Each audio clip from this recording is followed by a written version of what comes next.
Derek Miller in that 38 was trying to mount a challenge. He got mired back there in the 6th spot a little bit longer than was comfortable for him, because I think he would have had a shot. He is lightning quick here in this final lap, but it may be too late. Oh, we're going to find out. Davey Boughton keeps his foot in it. Dad. Oh, my. Another replay. Boughton was sideways out of 4. The car got overcorrected and back across. And I mean, Michael Bell and Jeff Newham were just coming to the line.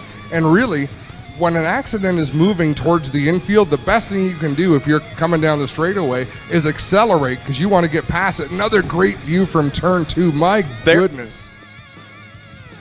They're 5 wide down the backstretch. You said a mouthful, Greg Callan.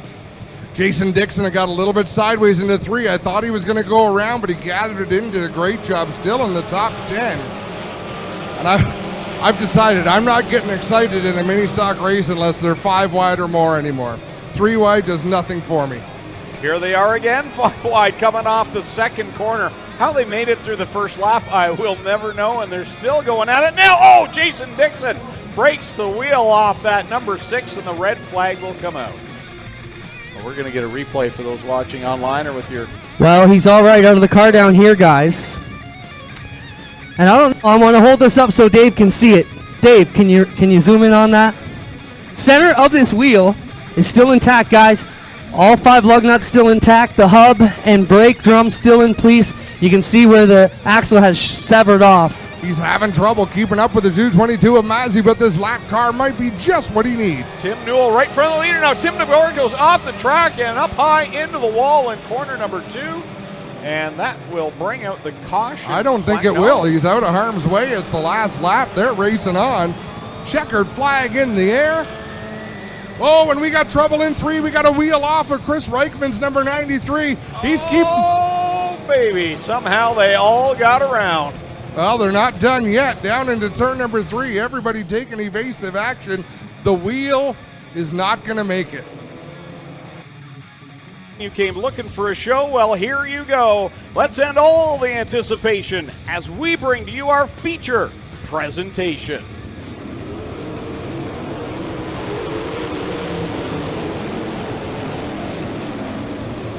Around the outside goes Tyler Hendricks to the point. Mike Thorne back in the 2nd spot as they come off at 3 and 4. Tyler Hendricks will lead lap number 1. Now as McDeman troubles again for the 17X. He'll park it down on the infield. Oh, we got one upside down on the backstretch. Scott Burke loses the rear end on the 9B, so Scott Burke in the 9B comes to a rest at a hard crash down the backstretch for the driver of Charing Crofts. Tyler Hendricks holding tough, looking confident. He'll lead lap 12. Whoa, Mikey Krushka goes around in 4. Gets collected by Ryan Turner.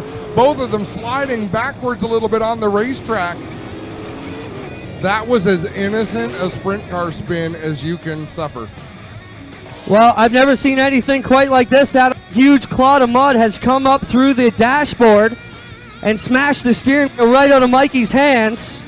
It's totally destroyed the cockpit of this car. So once it comes through the right side of the hood from the outside of the car and hits the dashboard panel, there's not a lot of room inside these race cars to begin with. So once the dirt hits that panel and you can see it's torn to shreds, it pushes it into the steering wheel and you can't do anything. You can't turn, there's nothing. 1 lap left to go. The white flag comes out from Kyle McKenzie, and he tags the wall in 4. Here comes Corey Turner to the inside, and he goes to the top spot. But here comes Hendricks back. Unbelievable. One final half lap. Corey Turner with the advantage. Tyler Hendricks going to drive to the inside, but no. Corey Turner takes the win. Hendricks comes home second, Hoopin and Steele, and then rounding out the top 5 is Mitch Brown. Double green flags in the air were underway in the Thunderstock feature event.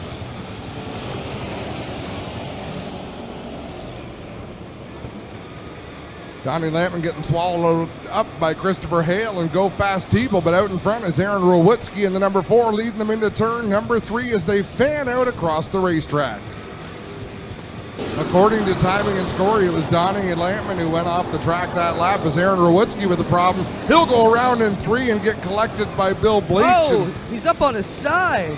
Oh, that's about the coolest thing ever. Here comes Beagle again at him. Beagle able to fire off the cushion in 3 and 4. If he can keep that momentum into 1 and 2, he could run the bottom of 1 and 2 and get an advantage. Oh, the car kicked back. He got it sideways just the way he wanted it, and then it slid the front end, and he had to get back in line. White flag out this time for Dave Bailey, but he's got Ryan Beagle hanging off the rear spoiler like a bad rag. He can't get rid of him, and Beagle's there pushing to the outside on the back bumper of Bailey. Now he'll cover to the bottom. The move worked perfect that time. He pitched it sideways, got on the gas, drove down the back straightaway. Now will we see the slide jump? He's going to run it in 3 and 4 sideways, get on the gas. It'll be a drag race to the finish. Dave Bailey takes the win over Beagle. Hale third, Wyatt Van Wert fourth, Kenny Sargent fifth. What a race. It took a while to get it done, but it was worth it. When all was said and done, it was a great battle to the checkered flag. Dave Bailey held on for the win. Final feature of the night, and we are underway, and Sean Evans breaks away from the back and heads into corner 1. Ollie Porter closes the door on Jesse Costa. We got one off the track. That's Derek Lemaire in turn 1. Lucas Smith also in that 49 with a pretty tough start. Oh, we've got one around in turn 3.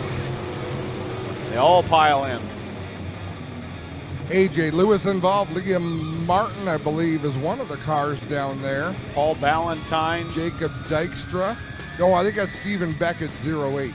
Sean Evans has lost the handle on that 87, shoved the nose. Holly Porter right up on the back end of the 87 machine for the lead, and we've got one around up between 1 and 2. Brian Nanakoke loops the Canada Fuels number 9C up in corner 2, and that will bring out the caution on lap 7 with 13 laps left to go here in the Strickland GMC Crate Sprint Car feature.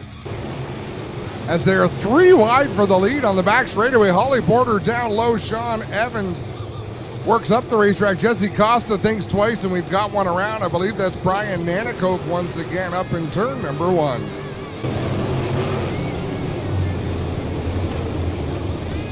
And Brian Nanakoke loops Canada Fuels 9C around again at corner number 1, so that brings out the caution one more time. Holly Porter leading over Jesse Costa, who comes down the banking off of corner 2, gets a good run on the leader. Checks up for just a second going into 3, and then is back on the throttle, back to the outside. Porter led at the stripe at that lap, but boy, oh boy, Jesse Costa is on the march. And Holly Porter really got sideways in corner number 2 and lost some real estate there at the line. This time it's going to be Jesse Costa, your race leader. A white flag flies. I've got to find our race leader again. Down in 1 and 2, Holly Porter draws up Eamon Costa. He gets a good run down the backstretch, but Brandon Murrell's going to cut him off. Here comes Porter down to the inside through 3 and 4. Who's going to have the momentum? They come to the checkered flag. Jesse Costa picks up his 2nd win of the year. Holly Porter going to come home 2nd. That was a wild one. Sean Evans 3rd, Aaron Turkey 4th, Lucas Smith rounds out the top 5. Whoa, Josh Hansen and Hannah Farrell bounce off each other to come home 6th and 7th.